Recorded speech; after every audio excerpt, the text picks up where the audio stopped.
Hello, good evening. Welcome to another episode of Brett's Old Time Radio Show, and welcome back to our home in beautiful Lyme Bay. We are definitely back in the UK now because we've left behind the clear blue skies and sunshine for something very grey and a bit on the chilly side. But look, we're going to be super positive about it and make the best of it.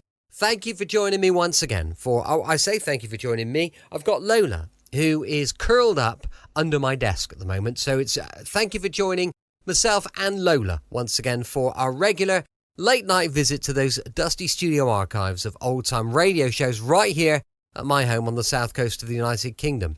I'm Brett, I'm your host for our nighttime podcast. Welcome to another episode. I've got Facebook, Instagram and YouTube. They're all called Brett's Old Time Radio Show. Go check them out. We're going to be doing lots of little bits and pieces, and we'll try and get lots of video clips and stuff on there because it is, of course, just days till Christmas. How could it possibly be so flipping close all of a sudden? But yeah, we've only got a few days to go, with this being the 20th of December 2023. Another year is coming to an end. I hope it's been a good one for you. I think overall it's probably been a positive year for us.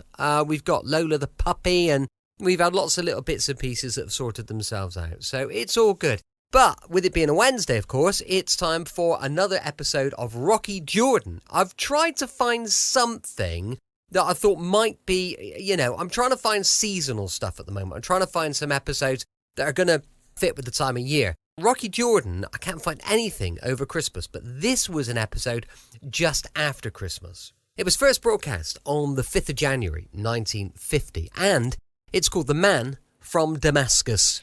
Now we bring you a world of adventure with Rocky Jordan.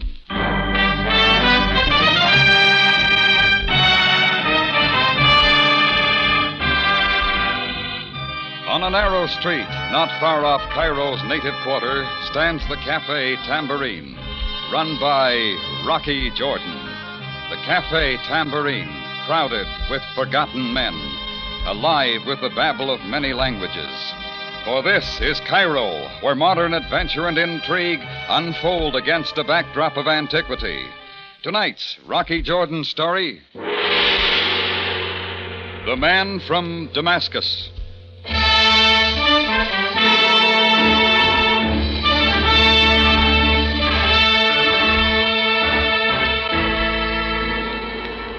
Damascus, capital of Syria. Population 300,000 or so. They say it's the oldest city in the world that people still live in. Well, I wouldn't know, but I do know there's a street in Damascus named the street called Straight. And I also know I once met a man from Damascus, but he was as twisted as they come. Go back to a hot Wednesday afternoon. Chris was at the bar serving up some arak, and I was standing at the front of the cafe looking out into the Cairo streets. That's when an old man dressed in a boy's postal uniform and riding a bicycle stopped in front of the tambourine. When he came in, he was carrying a wet envelope in his hand. Mr. Jordan. Yeah, it's me, Sonny. I have for the Mr. Jordan one special delivery letter. Would the Mr. Jordan sign his name on this line? Mr. Jordan would. I thank the Mr. Jordan. Now, here, Pop. Buy yourself an ice cube. Oh, Mutoshakir Effendi. It was a white envelope with some dirty finger smudges and a Cairo postmark. There was no return address. I looked at it for a moment, then tore it open. The first thing I saw, flat and crisp, was a pack of Egyptian pound notes, and I did a quick tabulation. 1,000 Egyptian pounds, 2,500 American dollars. Clipped to the money was a short note. Partial payment for services to be rendered, 1,000 pounds. I'm waiting for you at 16 Sharia El Nazar. 7 o'clock this evening will be fine. And it was signed, The Man from Damascus. Well, I don't take easily to somebody's bidding. If someone wants to see me, he comes to me. So I put the money in the safe, but figured that wasn't the end of The Man from Damascus. Exactly 7 o'clock that evening, I knew I had figured right. Rocky? Huh? What is it, Chris? Fella to see you. Where? He's in your office. I tried to stop him. Oh, that's all right, Chris. I'm sort of expecting him. He's a mean-looking guy. You want me to come with you? No, I'll handle it. Take over the till, huh? Sure, Rock.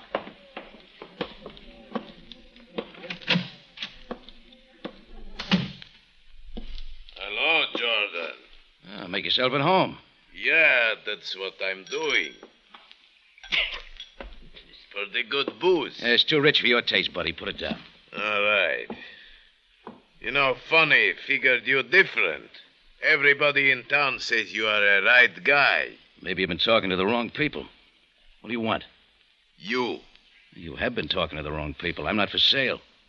That £1,000 is just a start, pal. There's more where that came from.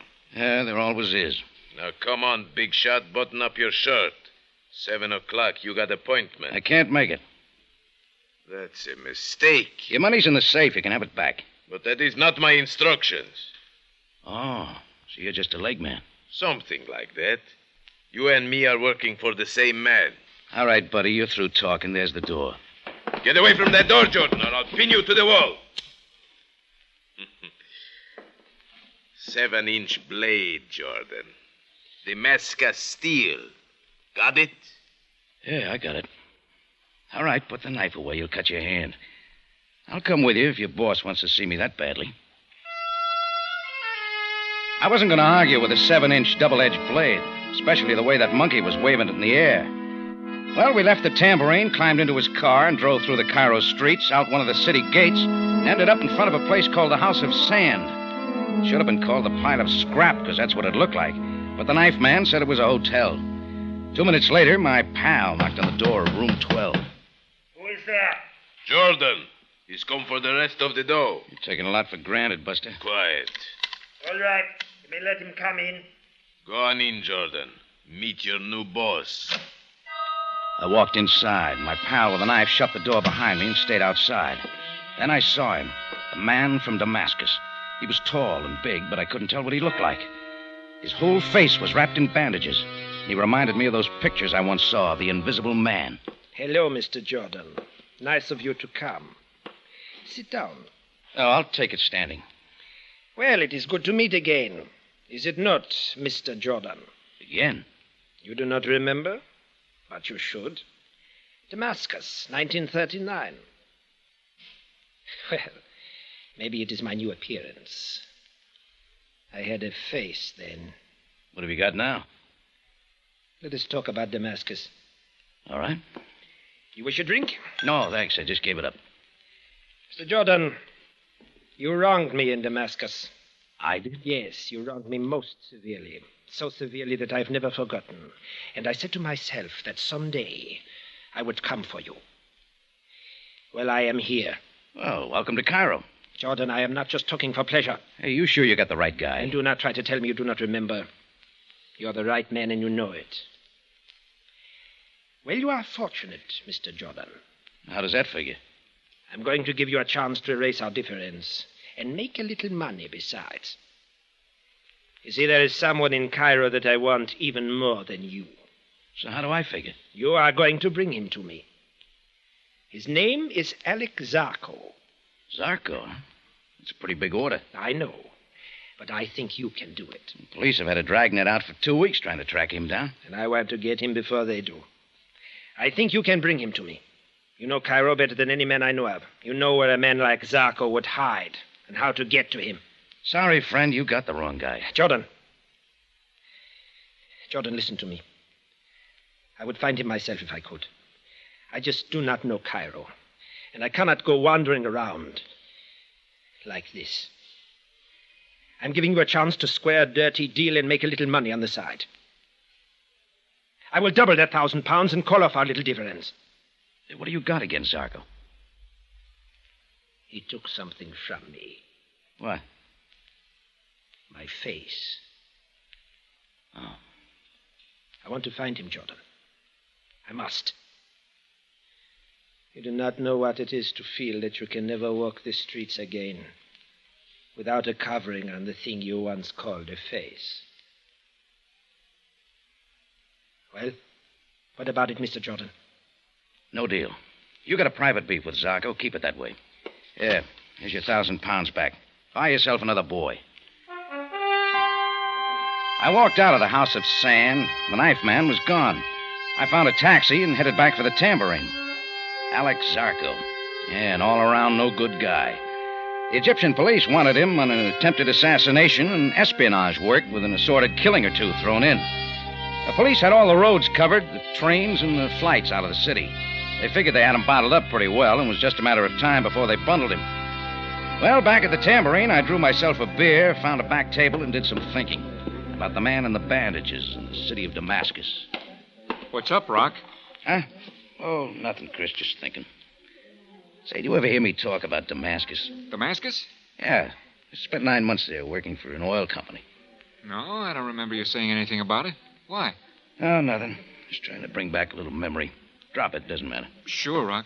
I'll get back to the... Excuse me, gentlemen. You are Mr. Jordan? Yeah, that's right. May I talk with you, please? It will take but a moment. Oh, all right, Chris. I'll talk to you later. Sure, Rocky. Sit down.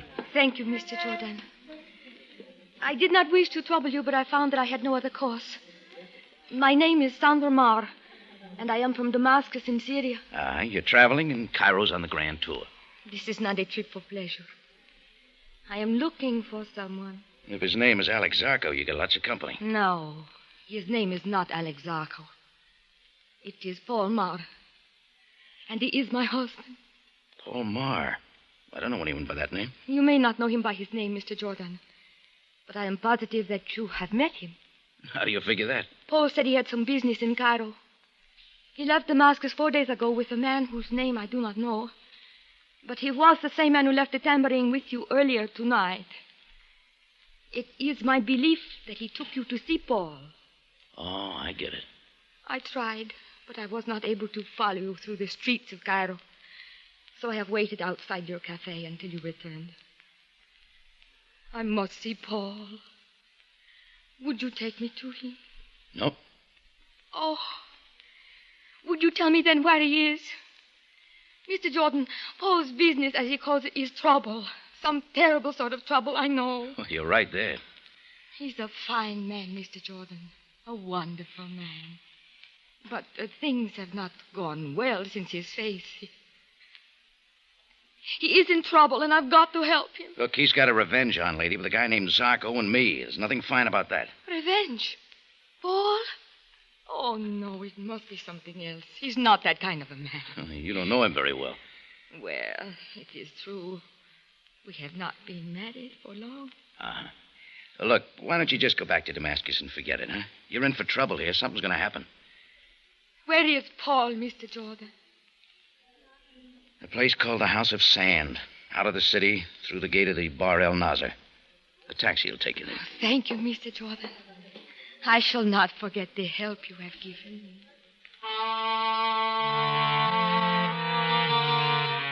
She walked out of the tambourine, and I hoped that that'd be the last I'd see of her and the man from Damascus and Alex Zarco.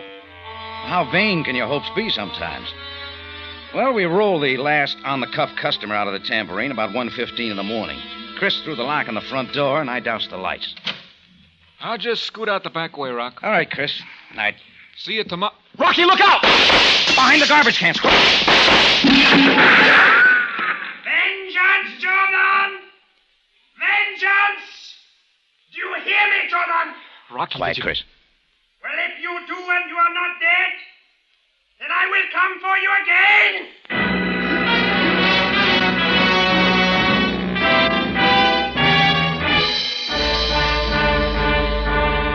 You're listening to The Man from Damascus, tonight's adventure with Rocky Jordan.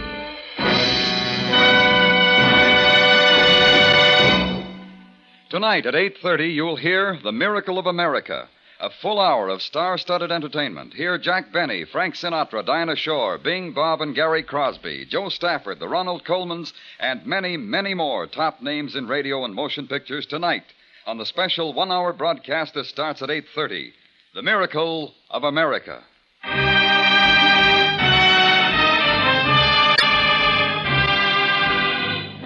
And now we take you back to Cairo and tonight's adventure with Rocky Jordan, the man from Damascus.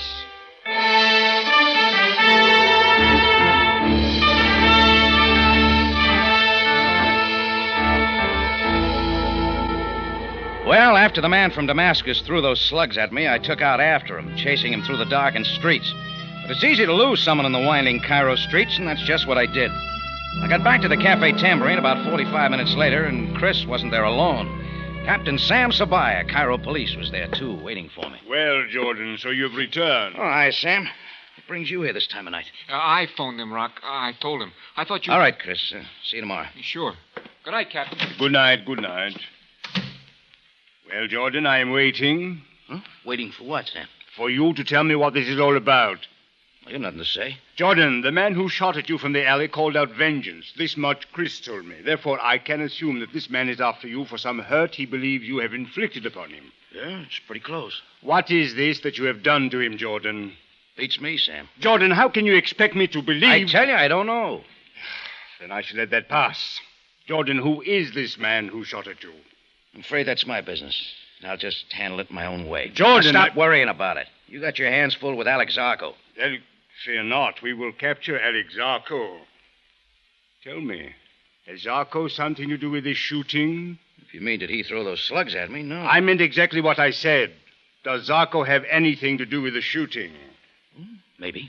Jordan, you are most exasperating. Just a little trick I picked up in my travels.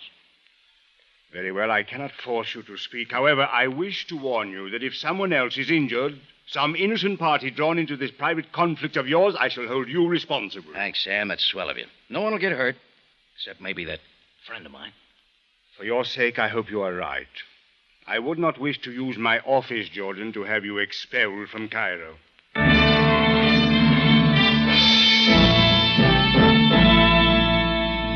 I started out bright and early the next morning to see if I could find the man from Damascus. Stop number 1 was the House of Sand, room 12.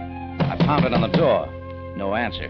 I rattled the doorknob, and the door came open. I went in, and I could see why no one had bothered to throw the lock. The room was empty. Paul Marr, the man from Damascus, had done a quick checkout. I moved down to the front desk to see if I could get a forwarding address. Sitting in a rocking chair, rolling back and forth, was a wrinkled relic left over from the days of the pharaohs. A chortling sound was coming from her throat, and then I saw why.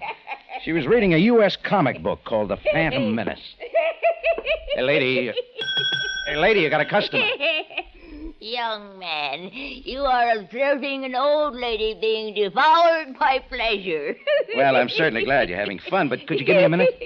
The Phantom Menace has captured Brick Braun, thrust him in wire, and is dipping him head first into a barrel of pickled brine 100 times. I am being consumed with joy. Well, if you can grab hold of yourself for a minute, you can earn a £1 note. Oh, my laughter has suddenly left me. Oh, good. Look, I'm trying to get a forwarding address on number 12. That would be a short, fat man with a bald spot. A seller of fly paper. Oh, that'd be a big man with bandages on his face. A seller of death. Death comes higher than fly paper. Could you make it £2? I could. Alas, now that I find a fortune at my fingertips, I cannot claim it. What does that mean? I do not know where your friend is gone. And indeed, you are not the only one seeking him. A young lady came this morning. She said she was his wife. Where'd she go? I gave her room 10. She said she would wait to see if her husband returned. If you wish to see her, I can call her. No. What time did number 12 leave? 6 this morning. How? By taxi. I called one. Do you know the driver? Do I know him? A terrible descendant of the evil dog. Look, he's got a name. alhama. Residence 303, Sharia Shaman.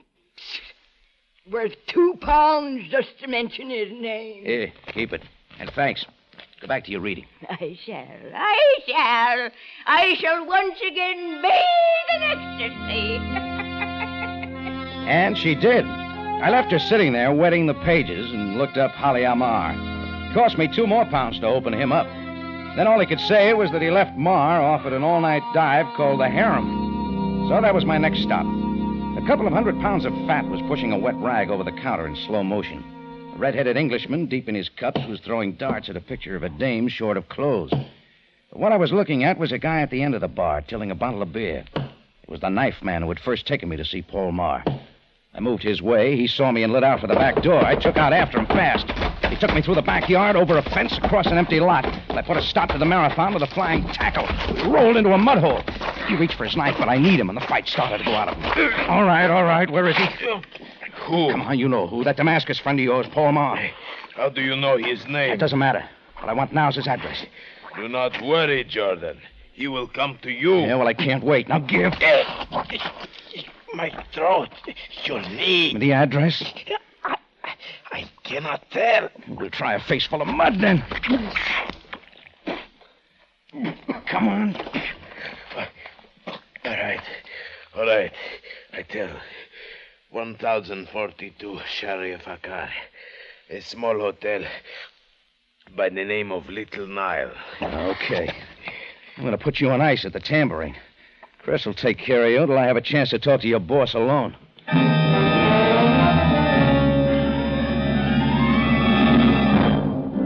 The Little Nile was a termite trap on Sharia Fakar, and Marr was holed up on the second floor back. I stood in front of his door a few moments later, listening, trying to catch any sounds from inside. I didn't hear a thing. I tried the doorknob easily. The door was locked, so I took a deep breath and kicked it in. First thing I saw in the darkened room was the figure sitting in a chair across the room facing the door. The second thing I saw were the bandages around his face, so I knew it was Paul Marr. The third thing I saw was the Italian-made gun in his hand, pointing toward me. What has kept you so long, Jordan? Sorry, I didn't know you were waiting. I would not advance toward me any more steps, Jordan. It is wise. Well, you have come. I had assumed that if I did not kill you last night, you would come to me. That saved me parading my conspicuous appearance through the Cairo streets. So you have found me. But unfortunately, I have the gun. You're not going to kill me here, Marr. Sabaya knows you're after me. You'll never get out of the city with those bandages. You may be right, Jordan. Perhaps I will not kill you. My original proposition still holds. Bring Alexaco to me, and our little difference shall be forgotten. Well, I've forgotten it already. Jordan, I want Zarko. I want him more than I want you or anything else. Bring him to me. Sandra's in town. Sandra? Your wife. She's in Cairo looking for you. She's at the House of Sand right now, waiting for you to come back. No. I saw her. She came to me to ask about you. You know, she thinks a lot of you. She doesn't believe you're the kind of a guy who could kill me or Zarko, regardless of what he did to your face. Stop it, Jordan. Do not unnerve me. And do not attempt to change the subject. I want Zarko even more than you. I will let you go if you will help me. Here. I shall show you my good faith by throwing my gun into the corner. That was a mistake, Marr. You know I can't help you. I told you once already, and it still goes. I'm not butting into any private feud. But I am, Jordan. Well, you get around, don't you? I knew you well enough, Jordan, to realize that you would not allow someone to shoot at you and then forget it. So when you would not tell me who had done it, I knew, too, that if I followed you long enough, you would lead me to him. You always do. Look, Sam, this is a private thing between Marr and myself. I have told you once, Jordan, violence is not a private matter. I will not allow killing if I can help it. And I will not allow you, Jordan, or Mr. Marr to interfere with the police capture of Alex Zarko. Well, then you haven't got him yet. No, but I shall have him in time. Mr. Marr shall not. Mr. Marr, you will please remove the bandages from your face. What? I said that you will please remove your bandages. You better do it. Sam's not kidding. Very well. Very well, then I shall remove my bandages. I shall step into the light, gentlemen, so that you may see all. So that you may see what was once a face. I watched Paul Marr unwind the bandages, uncovering first what once was a chin, then the battered skin around the cheeks, the nose, over the forehead. Then I noticed his stare, a peculiar, hard kind of stare. Then I saw where it came from. A left eye that couldn't blink. There, gentlemen. There you have it. Now you can see why I feel as I do about Alex Zarko. I'm most sorry I had to subject you to this, Mr. Marr, but I still cannot allow a personal revenge to interfere with my execution of the law. It is customary in Cairo in affairs of this nature to use the following procedure. There is a train leaving Cairo for Alexandria in 1 hour and 5 minutes. You will please be on the train. Sam. And you, Jordan, shall remain in my custody until Mr. Marr has left the city. And what about Alex Zarko? He is and shall remain my problem. You have then 1 hour, Mr. Marr. I will meet you at the Cairo station to make certain you have boarded the train. Now you may put the bandages back on your face.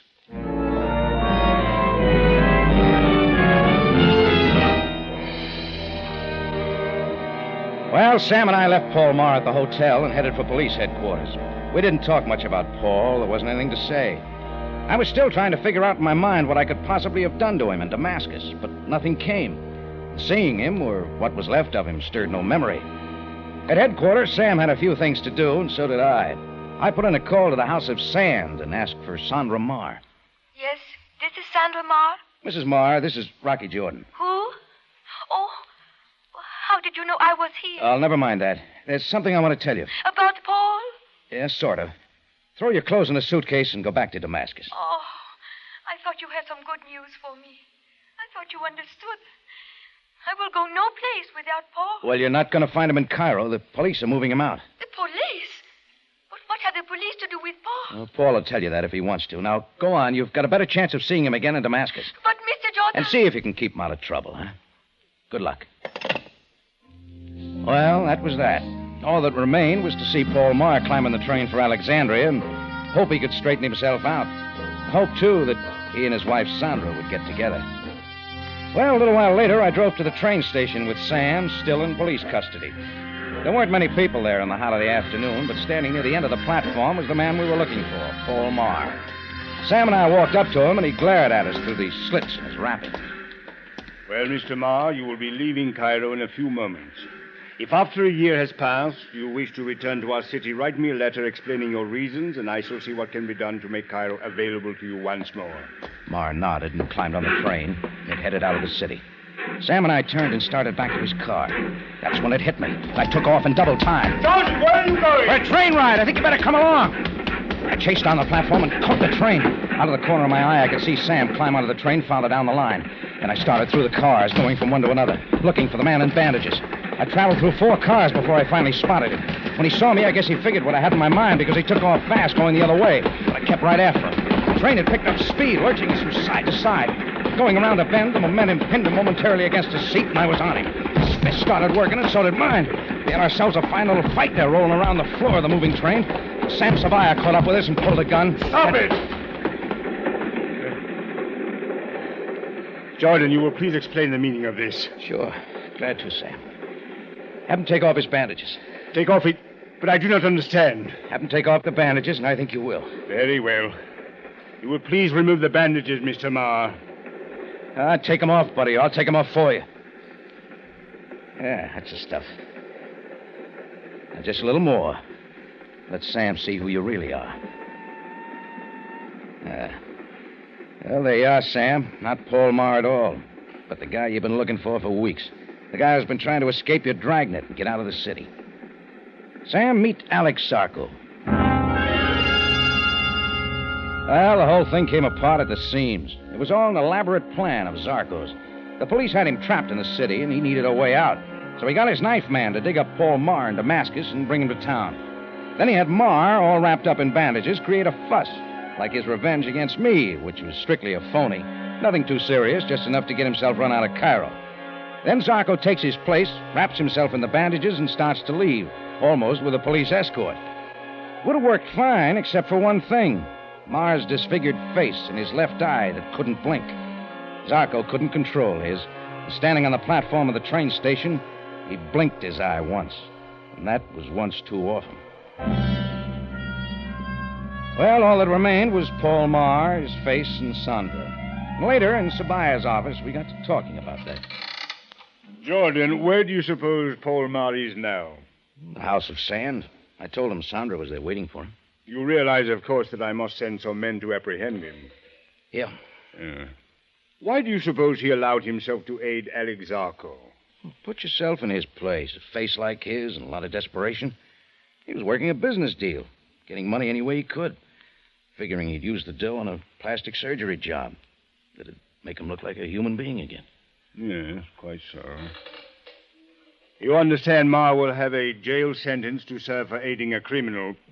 Mm-hmm. And it may be possible for me to confiscate the money Zarko gave him. Sure, if you worked on it, you could possibly take the dough from him. That is, if you don't forget that he's got it. Jordan, are you suggesting that I deliberately allow myself to forget that a financial arrangement existed between Ma and Zarko? Could be, Sam. Jordan, I have always suspected you are an unscrupulous man. Sure I am. Remember the time I tried to sell that Monte Carlo swindler a half interest in the tombs of Memlooks? Remember? No. No, I guess I have forgotten. Well, perhaps I'm getting old. My memory is not what it used to be. Thanks, Sam. See you soon.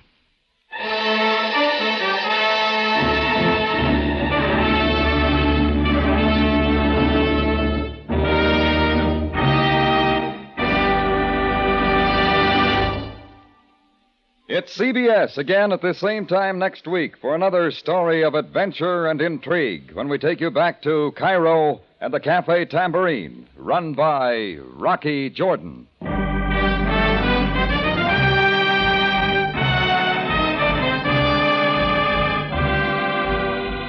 Rocky Jordan, starring Jack Moyles in the title role with Jay Novello as Sam Sabaya, is produced and directed by Cliff Howell, with original music composed and conducted by Richard Durant.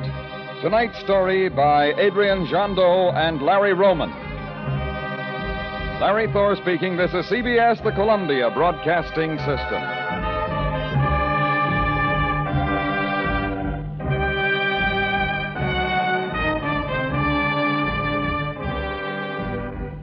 Welcome back. Hope you enjoyed our latest adventure with Rocky Jordan. And don't forget, we'll be back tomorrow with an episode of Tales of the Texas Rangers. That is definitely a Christmas episode, and I'm sure you are going to love it. It's called The Christmas Present, and it was first broadcast on Christmas Eve, 1950. Don't forget, we've got a supporter page. You might want to give us a little bit of support and a bit of love around Christmas time. It's at patreon.com/Brett's Old Time Radio Show. Thanks for listening. I'll be with you 7 days a week, each and every week, and I'll see you tomorrow on Brett's Old Time Radio Show. Love you. Bye.